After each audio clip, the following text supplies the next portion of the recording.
waxaynu baran doonaa casharkeeni labaad ee jumladaha ugu caansan luqadda Englishka. Lesson 2. Waa casharkii labaad. Be careful driving. Be careful driving. Be careful driving. Ka taxadir kaxaynta gaadhiga. Be careful. Be careful. Be careful. Taxadir lahaw ama taxadir yeelo. Can you translate this for me? Can you translate this for me? Jumladan macnaheegu waa kan ma ii turjumi kartaa? Kan ma ii turjumi kartaa? Don't worry. Don't worry. Don't worry. Ha walwalin, ha walwalin. Everyone knows that.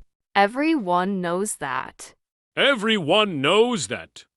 Qof waliba wuu garanayaa taas. Everything is ready.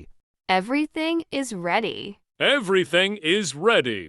Wax waliba waa diyaar. Wax waliba waa diyaar. Excellent. Excellent. Excellent.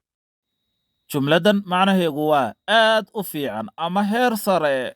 From time to time. From time to time. From time to time. Waqti ilaa waqti. Waqti ka waqti. Good idea. Good idea. Good idea.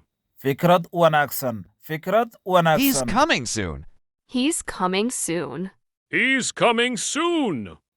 Dhaqso ayuu imaanayaa. Dhaqso ayuu imaanayaa. He is right. He is right. He is right.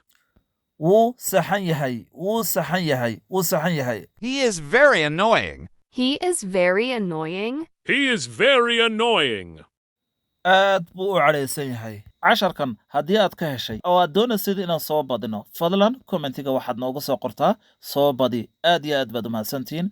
Like-ta iyo follow-du waa dhankeena mahadsanadiin.